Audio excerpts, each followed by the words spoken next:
अष्टावक्र गीता एक अद्वितीय ग्रंथ है जिसमें अष्टावक्र ऋषि और राजा जनक के बीच हुए संवाद का वर्णन है।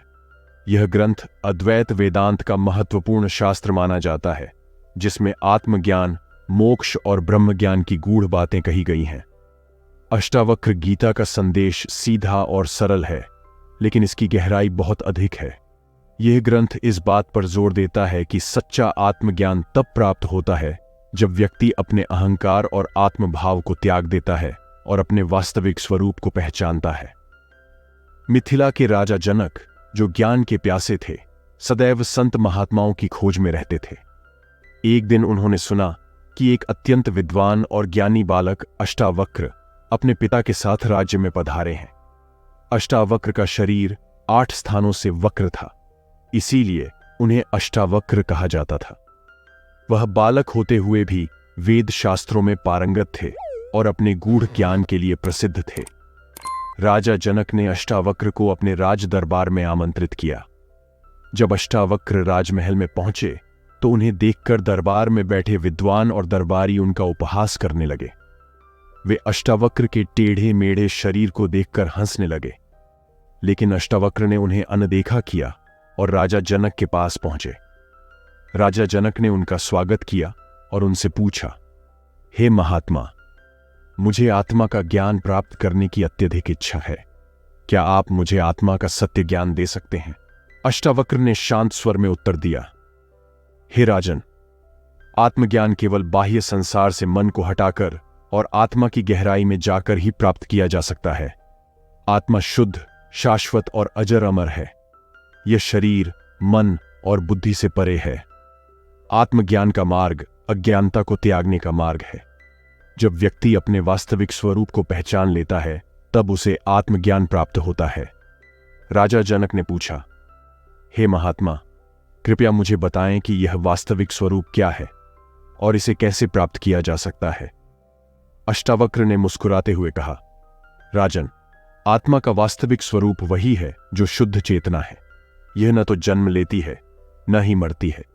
यह न तो सुखी होती है, न ही दुखी। यह शुद्ध साक्षी भाव में स्थित है। जब व्यक्ति अहंकार, कामना और बंधन को त्याग देता है, तभी वह इस शुद्ध चेतना का अनुभव कर सकता है।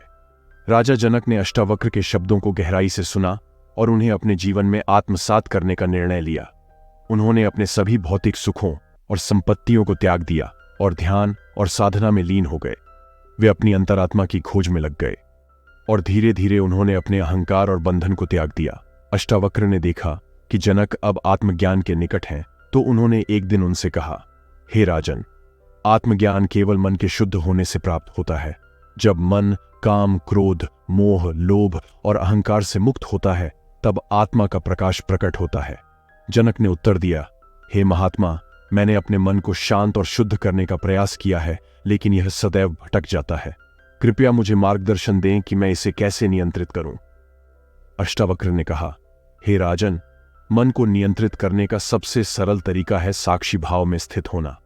जो भी विचार आए, उन्हें केवल देखना है, उनसे जुड़ना नहीं है। जब आप साक्षी भाव में स्थित होते हैं, तो मन स्वतः ही शांत हो जाता है और आत्मा का प्रकाश प्रकट होता है। राजा जनक ने अष्टावक्र की बातों को गहराई से समझा और उन्होंने साक्षी भाव में स्थित होकर ध्यान करने का निर्णय लिया। उन्होंने अपने मन को विचारों से अलग कर लिया और केवल साक्षी भाव में स्थित हो गए। धीरे धीरे उन्हें अपने अंदर आत्मा का प्रकाश अनुभव होने लगा। उन्होंने अनुभव किया कि आत्मा शुद्ध, शाश्वत और अजर अमर है। यह न जन्म लेती है, न मरती है और न ही इससे कोई दुख या सुख प्रभावित कर सकता है। अष्टावक्र ने जनक की इस अवस्था को देखकर कहा, हे राजन, अब आप सच्चे आत्मज्ञानी बन चुके हैं। अब आपको यह समझना होगा कि यह संसार केवल एक माया है। इसमें कुछ भी स्थायी नहीं है। केवल आत्मा ही शाश्वत है और वही सत्य है। राजा जनक ने कहा, हे महात्मा, मैं अब यह समझ चुका हूं कि आत्मा ही शाश्वत सत्य है और यह संसार केवल एक माया है। मैं अब सदा साक्षी भाव में स्थित रहूंगा और आत्मा के शुद्ध प्रकाश में ही जीवन जीऊंगा। अष्टावक्र ने जनक के इस उत्तर को सुनकर कहा, हे राजन, आपने सच्चे आत्मज्ञान को प्राप्त कर लिया है। अब आपको केवल अपने अहंकार और बंधन को त्यागते हुए साक्षी भाव में स्थित रहना है। जब आप अपने अहंकार और बंधन को त्याग देंगे, तभी आप पूर्ण मुक्ति और मोक्ष को प्राप्त करेंगे। राजा जनक ने अष्टावक्र को प्रणाम किया और उनके उपदेशों का पालन करने का वचन दिया। उन्होंने अपने राज्य को धर्म और न्याय के साथ चलाया और सदा आत्मज्ञान के मार्ग पर चलते रहे। अष्टावक्र गीता का यह संवाद राजा जनक और अष्टावक्र के बीच अद्वैत वेदांत का एक महत्वपूर्ण शास्त्र है। इसमें आत्मा, मोक्ष और ब्रह्म ज्ञान की गूढ़ बातें कही गई हैं, जो व्यक्ति को सच्चे आत्मज्ञान की प्राप्ति में सहायक होती हैं। अष्टावक्र गीता का संदेश है कि सच्चा आत्मज्ञान तभी प्राप्त होता है जब व्यक्ति अपने अहंकार और आत्मभाव को त्याग देता है और अपने वास्तविक स्वरूप को पहचानता है। अष्टावक्र गीता केवल एक शास्त्र नहीं है, बल्कि यह जीवन जीने की कला है।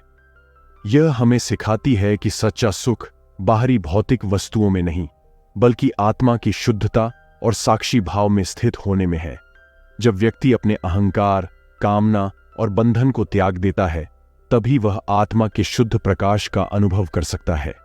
अष्टावक्र गीता का यह उपदेश हमें सच्चे आत्मज्ञान की ओर प्रेरित करता है और हमें यह सिखाता है कि आत्मा ही शाश्वत सत्य है और वही हमारे जीवन का अंतिम लक्ष्य होना चाहिए।